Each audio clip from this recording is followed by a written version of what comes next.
Tesalonicenses, capítulo 3, versículo del 17 al 18.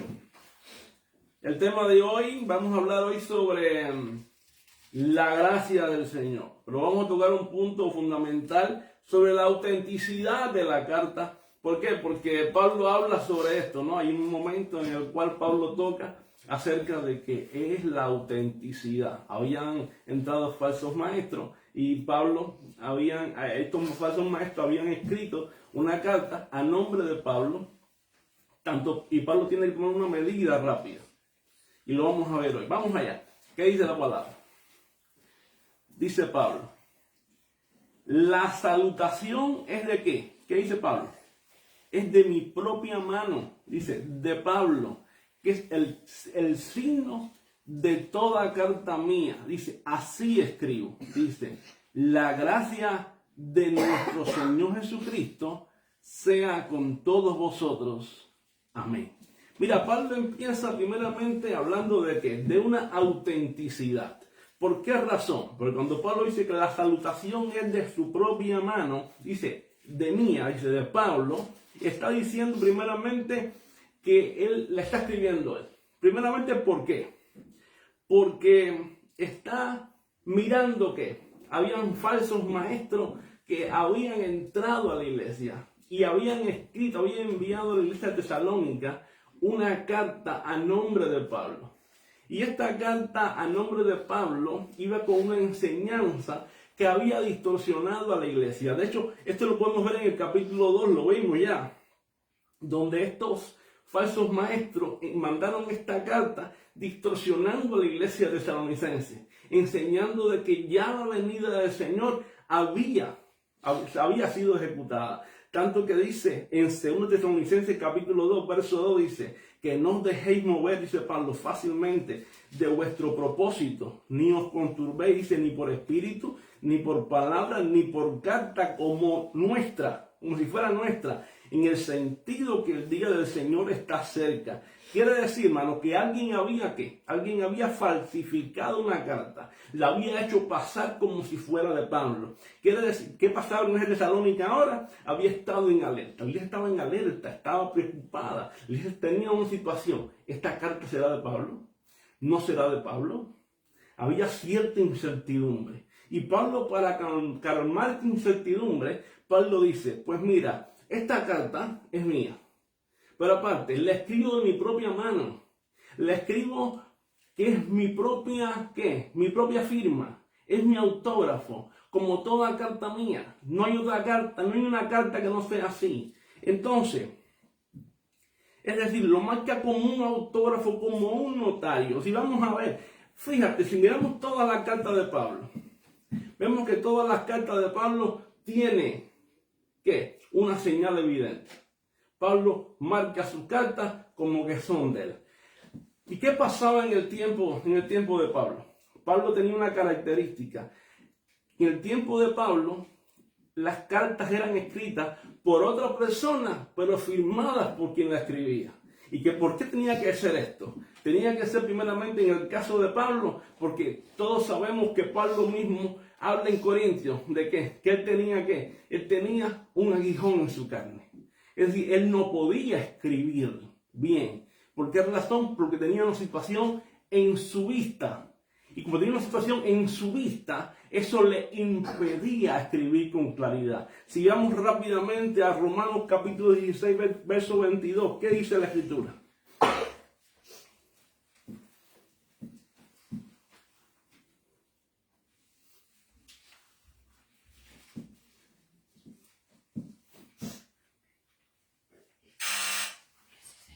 Yo, Tercio, que escribí la epístola, os saludo del Señor. Dice, yo, Tercio, que escribí la epístola, así lo dice. Sin embargo, al final, ¿qué dice Pablo? Pablo tomaba que la pluma y él mismo escribía unas palabras. ¿Qué decía? Pablo al final escribía, pero yo, Pablo, de mi propia mano. Léelo. Yo, Pablo, de mi propia mano, firmo esto. No importa que Tercio lo haya escrito, Tercio me ayudó, Tercio fue mi secretario, pero yo, Pablo, de mi propia mano he hecho esto. Y si vemos la carta de Gálatas, damos la carta de Gálatas. Pablo hace un comentario revelador sobre su letra. ¿Qué le dice a los Gálatas? Mirad con cuán con cuántas, Gálatas 6:11.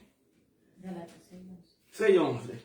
Dice Pablo, mirad con cuán grandes letras os escribo de mi propia mano. Y esto ha llevado a muchas personas a pensar a sugerir que Pablo pudo haber tenido problemas de visión, es decir, el aguijón que tuvo en su carne. Por eso hacía esto, escribía con grandes letras. Por eso cuando Pablo escribía, todo el mundo conocía su firma, porque no era una firma común. La gente escribía, pero no todo el mundo escribía como Pablo, porque escribía con letras grandes, con letras que sobresalían de los demás, porque eran letras que se daban a conocer. Entonces, y si vemos 1 Corintios capítulo 16, 21, Pablo dice, ¿la salutación de qué?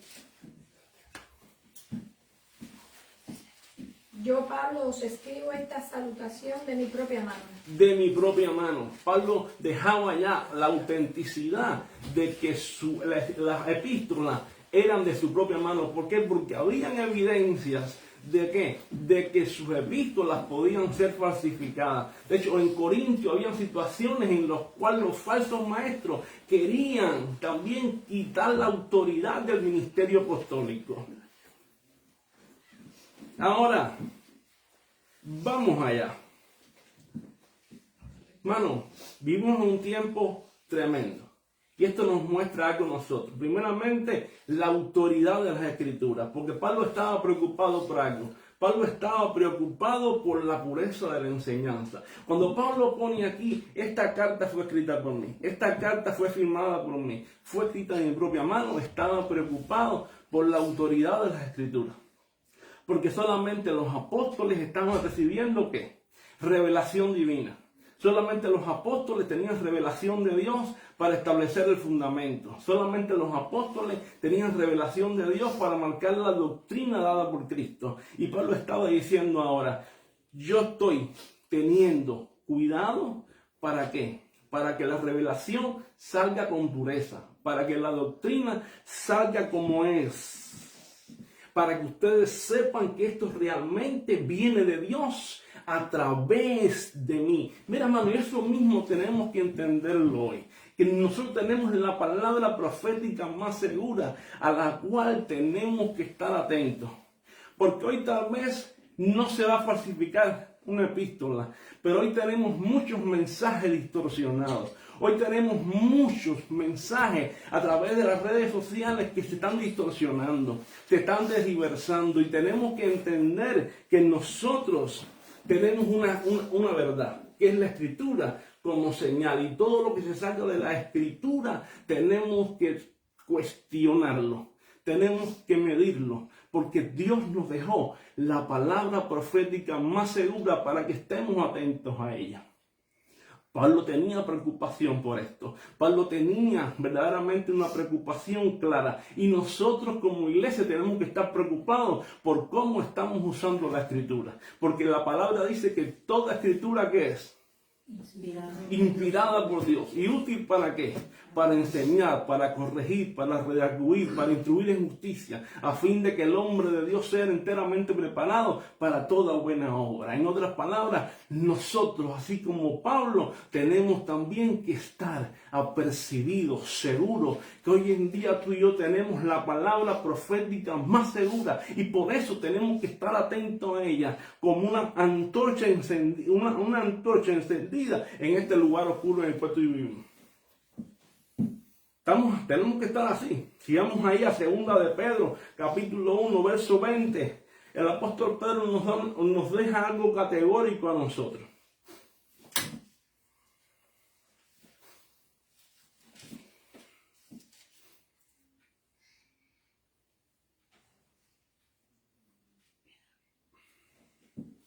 Pedro dice algo. Pedro está diciendo, primeramente, entendiendo, ¿lo tienen ya? Sí. Pedro dice, 2 de Pedro 1:20 y al 21, dice, entendiendo primero esto, que ninguna profecía de qué, de las Escrituras es, ¿de qué? De interpretación privada, porque nunca, la profecía fue traída, ¿por qué? Por voluntad humana, sino que los santos hombres de Dios hablaron siendo inspirados, ¿por qué?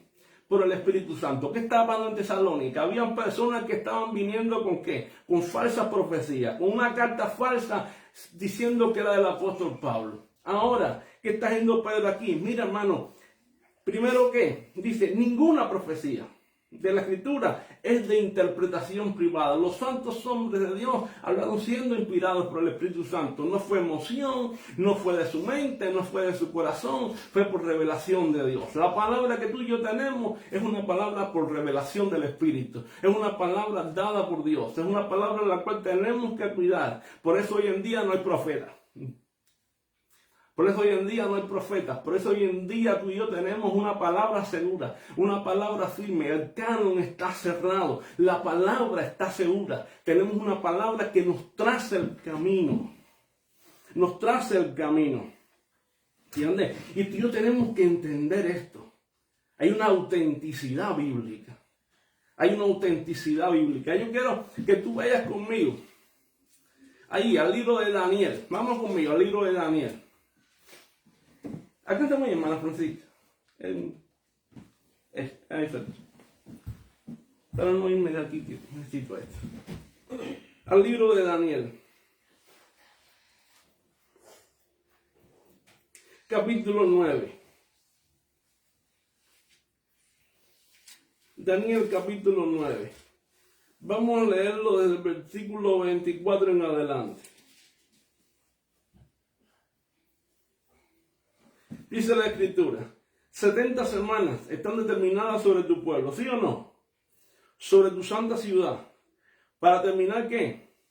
La prevaricación y poner fin al pecado y expiar la iniquidad para traer justicia perdurable y sellar ¿qué? ¿Qué ya se va a sellar? La visión y la profecía. Este texto de qué nos está hablando aquí? De Jesús. Nos está hablando de Jesús. Nos está hablando de, mira, de lo que esta semana se está celebrando. Jesús vino a morir por nosotros. Vino a expiar nuestros pecados. Aquí nos está hablando que el Cordero de Dios, el Hijo de Dios, vino a esta tierra a morir en la cruz del Calvario y a resucitar por ti y por mí. Pero dice la Escritura, dice que vino a traer ¿qué? Dice a expiar la iniquidad, para traer justicia perdurable y a sellar la visión.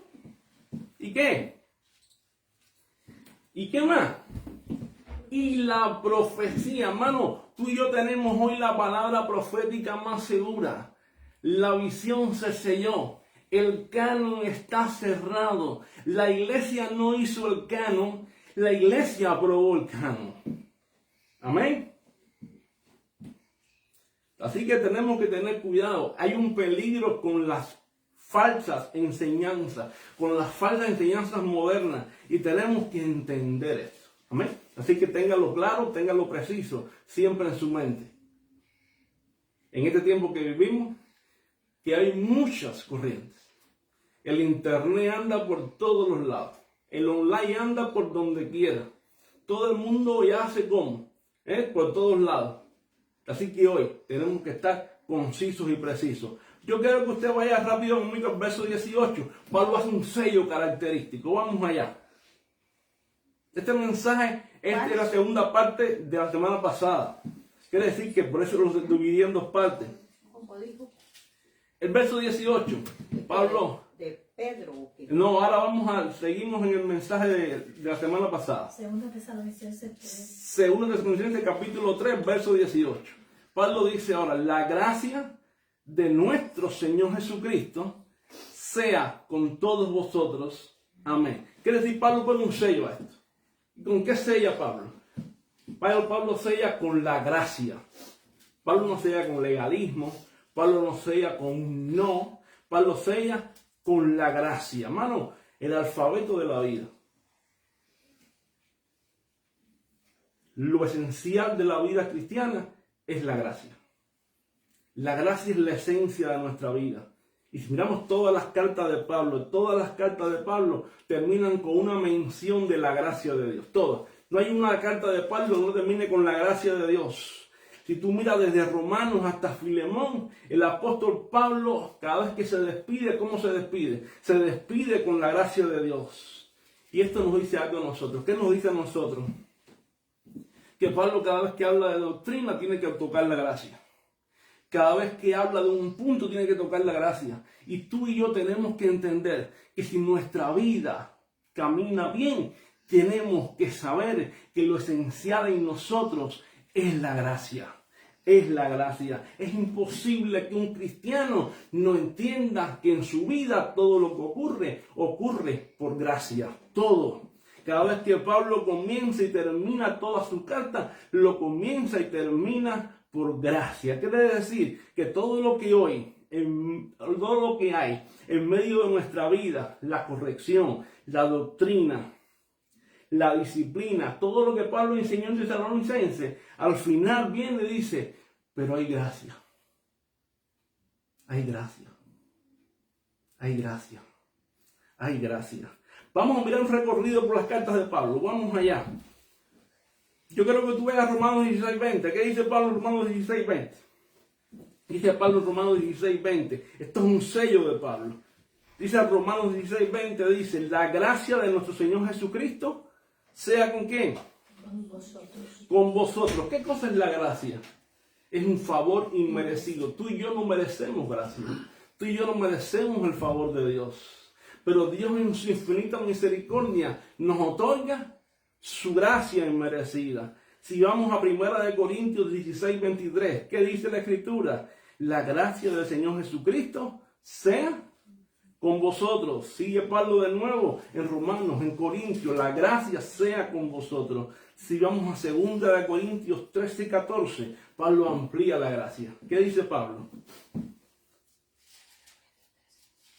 2 Corintios 13:14 dice, la gracia del Señor Jesucristo, el amor de Dios y la comunión del Espíritu Santo sea con todos vosotros. ¿Qué está diciendo Pablo? Primeramente, la gracia del Señor. Somos salvos por gracia. Ahora dice, la comunión del Espíritu. Sí, tiene que haber una comunión del Espíritu.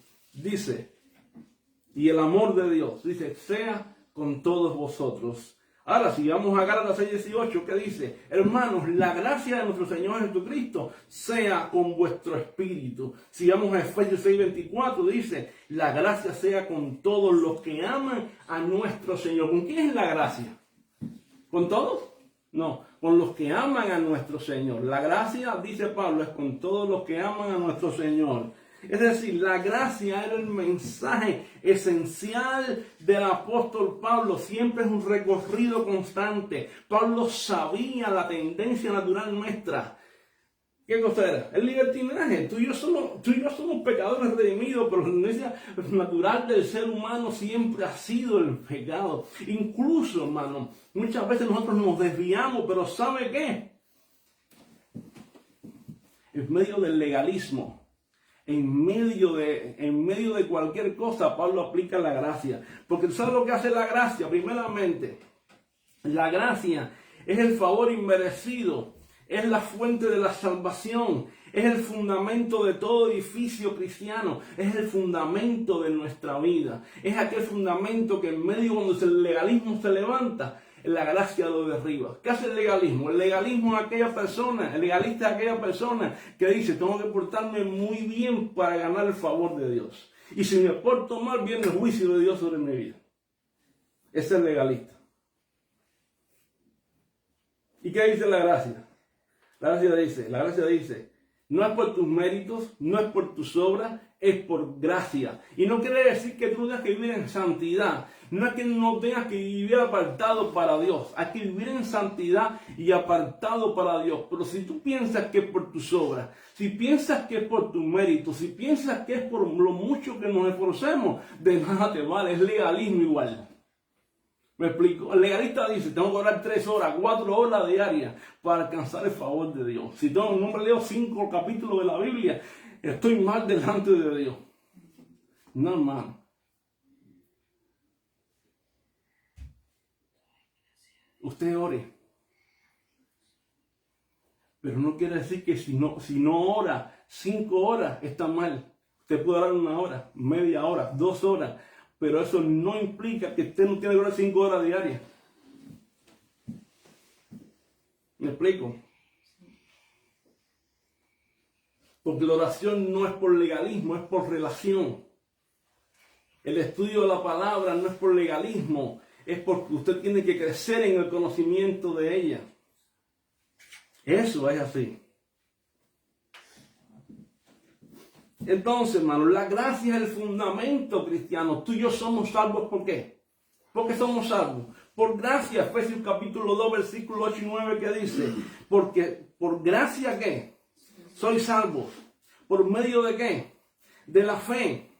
Y esto no es de vosotros, pues es don de Dios. Dice, no por obra, para que nadie se gloríe. Ahora dice el verso 10, porque somos hechura suya, creados en Cristo Jesús, para buenas obras, las cuales Dios preparó de antemano. Aún las obras nuestras, Dios las preparó de antemano, porque tú y yo somos hechura de Dios. Dios lo que ha preparado es para que tú y yo andemos en ella. Tus obras y mis obras son preparadas por Dios desde la eternidad.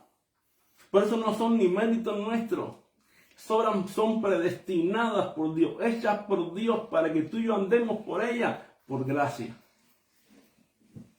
Lo bueno que hacemos es por gracia. Pablo tenía un aguijón. ¿Y qué sostenía Pablo? La gracia de Dios. Los momentos difíciles que tú pasas, las enfermedades que tú puedes tener, las pruebas que tú tienes, ¿quién te sostiene? La gracia de Dios. Pablo decía, Señor, quítame este aguijón de mi carne. ¿Y qué él le dijo? ¿Sabes qué? No lo voy a quitar. ¿Por qué? Porque bástate mi gracia. La gracia es la que te capacita. La gracia es la que te sostiene. La iglesia de Tesalónica no se salvó por el arduo trabajo que hacía. La iglesia de Tesalónica se salvó por pura gracia y trabajaba. Sigamos a 1 Tesalonicenses 1:3. Vamos allá. 1 Tesalonicenses capítulo 1, versículo 3. Búsquelo.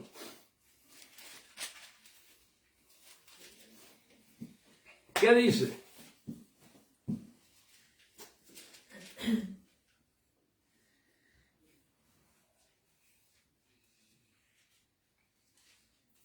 Dice Pablo, acordándonos sin cesar delante de Dios Padre, de la obra de qué?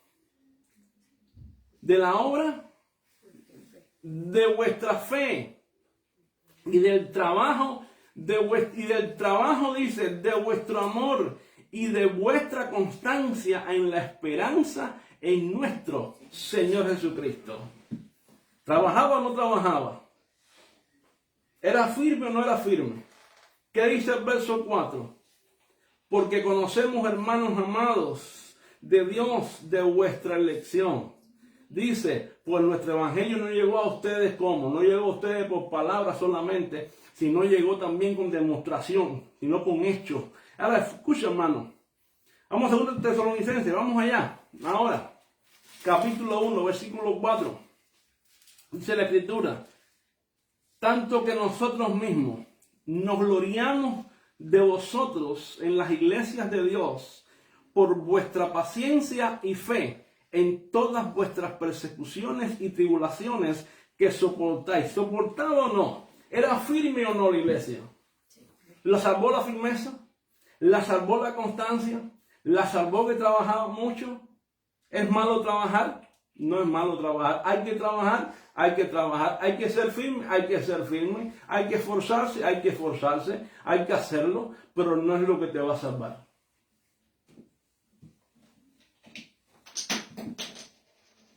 No es lo que te va a salvar. ¿Qué te va a salvar? Te va a salvar la gracia. Se salvaron porque Dios en su gracia extendió su mano misericordiosa hacia ellos. Porque Dios en su gracia los capacitó. Es el poder de Dios quien sostiene tu vida cristiana. Si no, tú y yo no podemos movernos. La Biblia dice en 1 de Pedro capítulo 1 versículo 5. Vamos a buscarlo. Primera de Pedro, capítulo 1, versículo 5, que somos ¿qué? ¿Qué dice? 1:5. Vosotros que sois guardados por el poder de Dios mediante la fe para alcanzar la salvación que está preparada para ser manifestada en el tiempo postrero. ¿Quién te guarda? Dice, vosotros que sois ¿qué? Guardados por el poder de Dios, ¿para qué? Para alcanzar la salvación que está preparado para ser manifestada en el tiempo postrero. ¿Quién te capacita? La gracia. ¿Por qué la gracia? Porque la gracia es la que te guarda. La gracia es dada por Dios. Dios te sostiene, Dios te guarda. La gracia de Dios te sostiene. Si tú estás aquí hoy es por la gracia. Si tú tienes un trabajo es por la gracia. Si tú estás vivo hoy en día es por la gracia de Dios.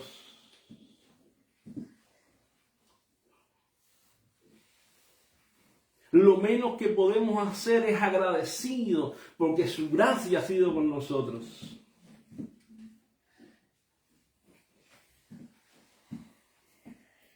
Ahora solamente fíjate tú. Ahí en un tesalonicense hace una pregunta.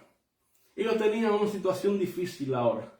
Porque ellos tenían primeramente que perdonar al hermano que había sido disciplinado.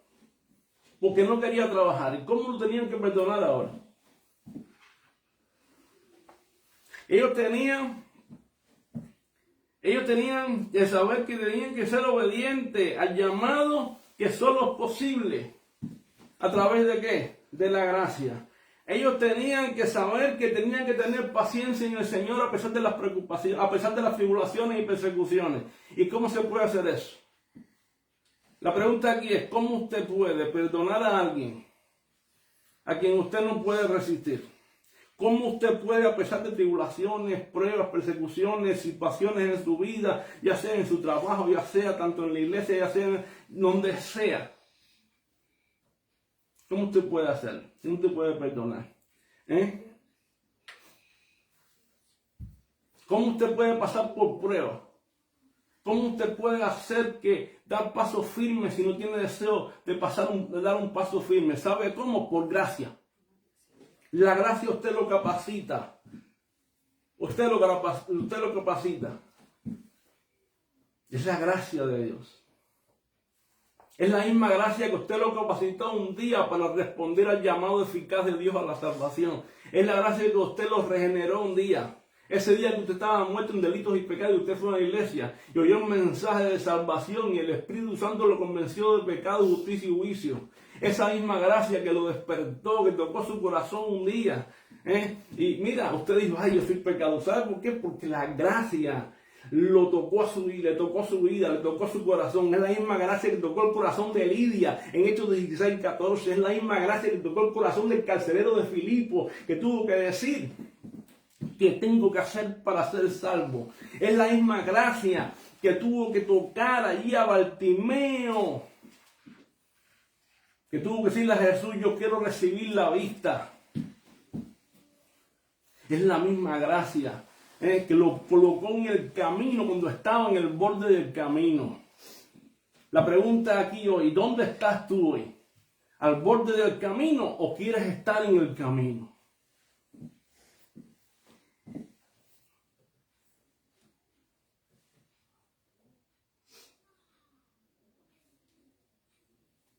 El evangelio es por gracia, hermano. Pero si te han dado algo por gracia, lo mínimo que tenemos que hacer, ¿qué cosa es? Dímelo tú. Dímelo. Agradecer, vivir la gracia. Es agradecido. Sí mismo. Es agradecido. Si usted viene ahora, hoy mismo, viene una persona y le dice, te voy a dar toda mi herencia, y mi herencia son de 100 millones de euros, y te voy a dar toda mi hacienda y todas mis casas, te voy a dar toda mi propiedad, y usted no lo merece, usted no lo conoce, usted va a vivir agradecido con esa persona toda su vida, pues algo que le dio el Señor a usted fue mayor. ¿Sabe lo que le dio el Señor a usted? Mira, le dio vida eterna, le dio salvación, le dio justificación. Primeramente lo regeneró, le dio vida en su vida, en su espíritu, para que usted respondiese. Le dio una herencia, ¿entiende? Le dio una herencia incorruptible, inmarcesible, preparada donde en los cielos para nosotros. Exactamente, incontaminada, así mismo. Incontaminada. Entonces, ¿sabe qué? Eso vale más que todo el tesoro del mundo, que todo el dinero del mundo, que todo lo que tú y yo podamos hoy querer en el mundo. Y estamos en Semana Santa. Hoy el mundo celebra una semana completa, pero el año entero, la vida entera, tenemos que estar celebrando ¿qué? La muerte y resurrección de Jesucristo. El año entero. El año entero teníamos que celebrar la muerte, la resurrección, el nacimiento, la vida y todo lo que hizo por nosotros. ¿Entiendes? Y Pablo dice algo, la gracia sea con todos vosotros. ¿Somos la gracia? La gracia es inclusiva. Pablo no dejó a nadie fuera, dejó a todos dentro. Dejó ahí, incluyó a quién, a los que estaban bien y aún los que estaban desordenadamente. ¿Por qué? Porque la gracia nos ordena. ¿Tú quieres estar ordenado en Dios? Pues ¿sabes qué? La gracia te ordena. Hoy en día las personas dicen, hermano, terminó. Hoy en día las personas dicen, no, que la gracia te da libertad para pecar. No, esto no es verdad. Cuando tú conoces la gracia, cuando tú sabes que tú estás en la gracia y que tú verdaderamente has sido salvo, has sido justificado, has sido regenerado, has nacido de nuevo, por gracia tú no vas a querer pecar.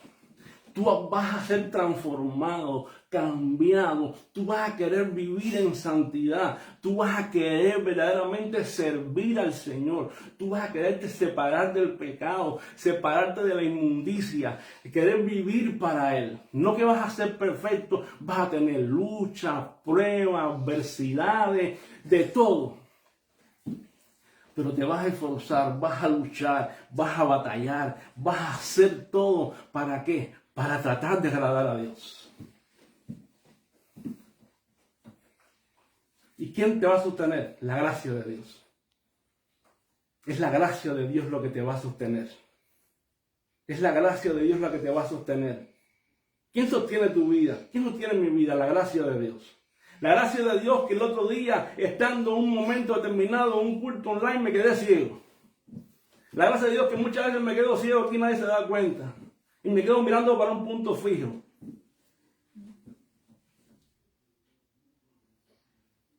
Y a nadie le digo nada. La gracia de Dios que en un momento determinado la gente no sabe dónde estoy metido. Y yo estoy ido del lugar. Es la gracia de Dios que me sostiene.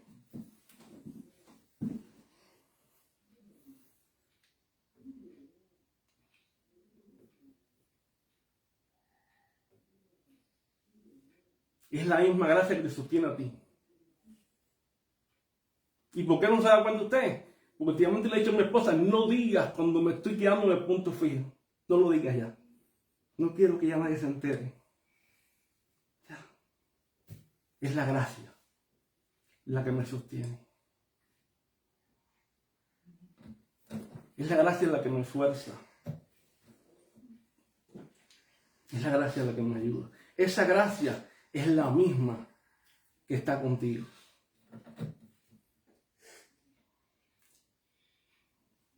Pero yo doy gracias a Dios por mi esposa. Porque si tú no la ves ahí. Ella es el instrumento de la gracia. Porque la gracia tiene instrumentos. Y tú y yo somos instrumentos de esa gracia.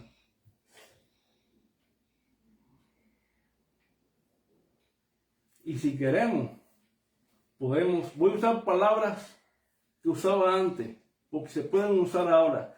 Podemos activarnos como instrumentos de esa gracia. Vamos a orar. Padre, gracias te damos.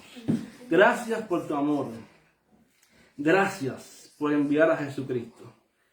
Gracias porque un día Él vino a esta tierra. Gracias porque murió por nuestros pecados. Gracias porque también resucitó al tercer día. Gracias porque hoy podemos disfrutar de una nueva vida.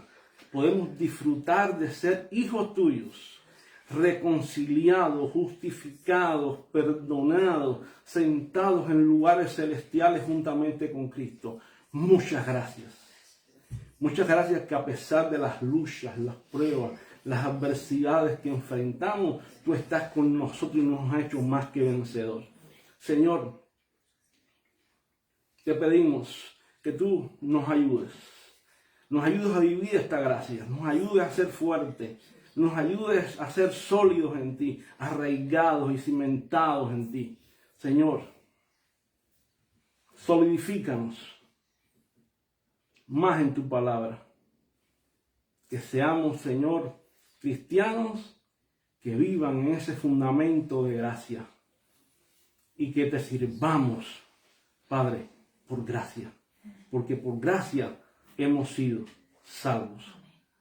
En el nombre de Jesucristo. Señor, y como he orado, y como he dicho, Señor, actívanos hoy en tu gracia. Actívanos para tu servicio en gracia.